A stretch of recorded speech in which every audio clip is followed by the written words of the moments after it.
Hey, welcome everybody out to our presentation. My name is Trevor, and I'm going to show you around a couple of things inside our eMentor Build software today. Specifically, I get a lot of questions about this. Let me show you the site today that we're going to use as our sample.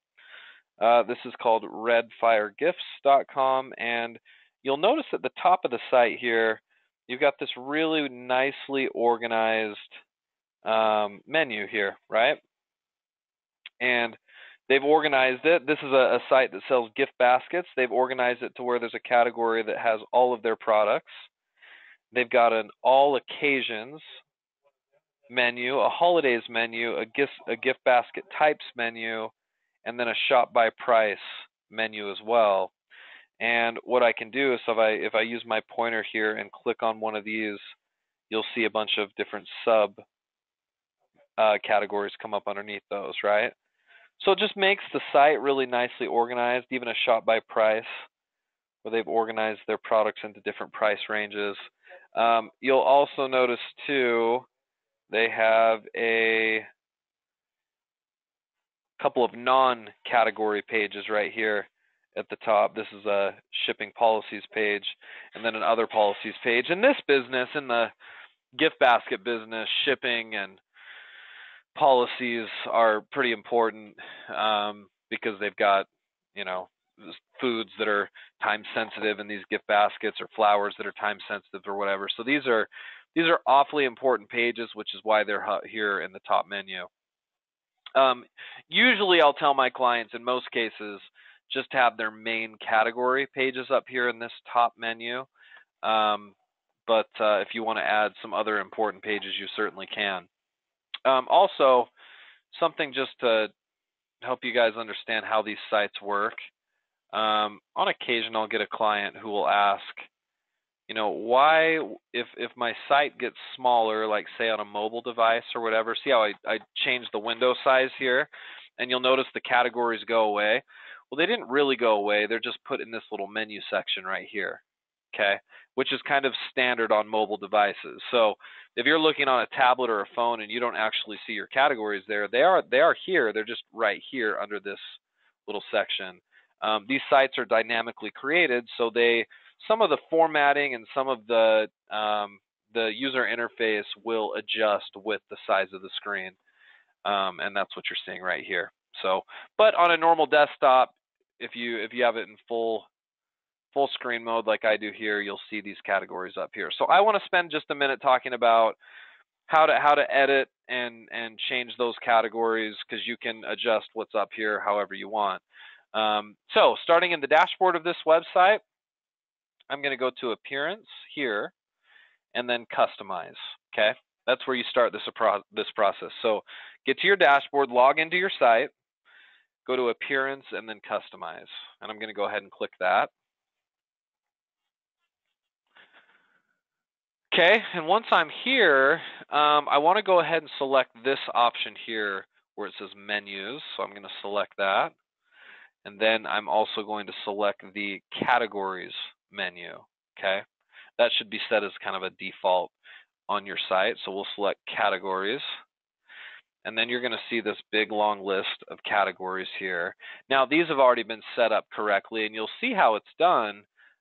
Notice that, so all of the main categories are listed all the way out to this left edge, but subcategories show up just underneath like this, right? You see how they're sort of indented in, and they're falling underneath a top level category. So in this case, you have this all occasions main category, which is here, and then you have all these little subcategories that fall underneath it, right? And they're indented in a little bit. That's how you know that they're going to show up there. Okay, and as you scroll down on this, you'll see all of the other categories. Here's the holidays with the subs underneath that, gift basket types with the subs underneath that, shop by price with the subs underneath that, and then you've got your shipping policies page and your other policies page. Okay. Now, if I wanted to add an item to this menu right here, it's really easy. You have to find this button that's listed at the bottom of your pages there, which is add items, right? So you guys see that button there. So we're going to go ahead and just click on add items, and it's going to bring out this other menu here where I've got listed pages that I could potentially add. So if I wanted to add, you know, a order tracking up there in the top, I could, or a my account. Again, all of this will show up here in said section that we've been talking about. Okay. You've got a post section, which post is more about your blog, so you're not really going to probably use that too much. You could add products there, but we're not interested in adding products to our menu, right? What we're probably most interested in is finding this section right here, which is your product categories section. Okay, that's where most of you guys are going to pull from. So once you find that section, you hit product categories, and then you can scroll and you'll find listed all of your product categories, right? And if I wanted to bring in, say, the baked goods category, all I would do is I would hit the plus symbol. Watch this, right? Boom, I clicked it. Now this little plus symbol changed from a plus to a check mark, and I'll find my baked goods here at the bottom of my categories. Now, if I just left it there and saved this page, and the way you would save this page is you would come up here to your publish button, and you would click on that. So you just click on publish, and it would save it. That's really all publish does in this sort of a scenario, is it just saves your work, or saves your work. If I did that, then baked goods would show up as a main category in my header. So I guess for the sake of this example, let's click publish. And then once it publishes, I might go out to my site again and click and see if it actually shows up there. And sure enough, there it is, right?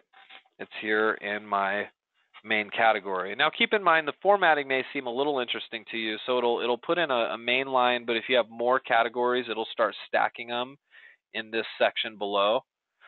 So I could continue to add categories, and it'll keep just stacking them, and then it'll extend this section out and stack in more categories here. So I try not to make this section too big.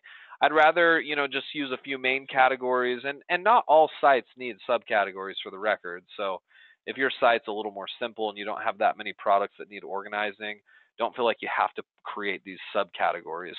This has a lot of products, so naturally it's going to need a little bit more category organization on a site like this, okay? Okay, so back to where we were in our customize, appearance, and then menus. If I wanted to make baked goods, say, a submenu of shipping policies, right? Now, I wouldn't normally want to do that, would I? But in this case, just as an example, what I can do, this is a drag and drop situation. So what I've done is I've clicked on baked goods, and I'm holding the mouse click, and see how I can move it to different places. So I'm going to move it just below shipping policies, but I'm going to pull it in a little bit so it's indented like that, and I'll drop it. And you'll notice now it's a submenu of shipping policies. So if I go ahead and hit publish on this, and then go back out to the site and refresh it, and I'm doing that just because I have another tab. I have two tabs open here. A lot of times when I'm working on the site, I'll have a tab for my editing and my dashboard, and then a tab just for the site that I can refresh. But notice how now I get this little drop down, and then baked goods shows up underneath it, right? So that works. So guys, if you want to edit these, you can. Let's say I want to pull this out. I can click this little drop-down menu, this little arrow, and I can click remove. And I'll just go ahead and hit that, and then it's gone. So I pulled it out, and you can do that with any of these. If I decided, oh, I really don't want a shop by price section, I could come here and hit this remove option, okay? I'm not going to do that, but that's how I would do it if I wanted to, okay? So that's it, guys. I mean, that's how to edit and organize these categories. I think this area right here is just one of the most important of your site. This is one of the first things people will see. It's navigation found on every single page of your site, so it's really important that it's concise and simple and well organized. And it's somewhat subjective. I mean, all of my clients do this just a little bit different.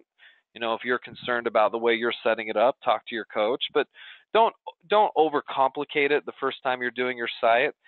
If you've got a supplier that's got hundreds and hundreds and hundreds of products, and you're not quite sure how you're going to organize all of that, put them into 5 or 6 or 7 different categories. if those categories get too full, create some subs like they have here, and do your best to keep it organized. Okay. It'll help with conversions. It'll help with sales. It's important that this section is done well. All right. Okay. Thanks, guys. That's all I had today. Hope that helps you on your site. We'll see you next time.